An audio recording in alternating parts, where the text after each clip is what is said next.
শীতকাল মানেই বিয়ে বাড়ি, আর সেই সঙ্গে বিয়ে বাড়ির খাওয়া দাওয়া। তাই শীতের প্রথম বিয়ের খাওয়াটা একটু তো শেয়ার করতেই হয়।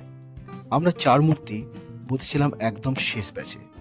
শুরুতেই দিয়ে গেছিল স্যালাড আর সঙ্গে সস। তারপর স্টার্টার আইটেমে ছিল পনির পাসিন্দা, টেস্ট খুবই ভালো ছিল। তারপর একে একে দিয়ে গেল নান পরোটা ওর সঙ্গে চানা মশলা। চানা মশলা আর নান পরোটার কম্বিনেশনটা জাস্ট ফাটাফাটি। তারপরে দিয়ে গেল গরম গরম ভাত আর সঙ্গে ঘন মুগ ডাল। বিয়েবাড়ির এই মুগ ডাল আমার ভীষণই প্রিয়। তোমাদের কাদের কাদের পছন্দ কমেন্টে জানাতে পারো।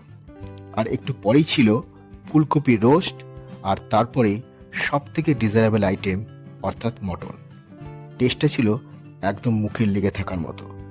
আর বিয়েবাড়ি যখন শেষ পাতে চাটনি, পাঁপড় আর সঙ্গে মিষ্টি তো থাকবেই, সব মিলিয়ে একদম জমজমাট খাওয়া দাওয়া।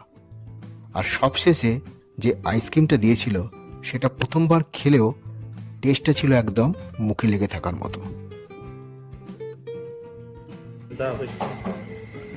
একটু মিষ্টি রিভিউটা দিয়ে দাও।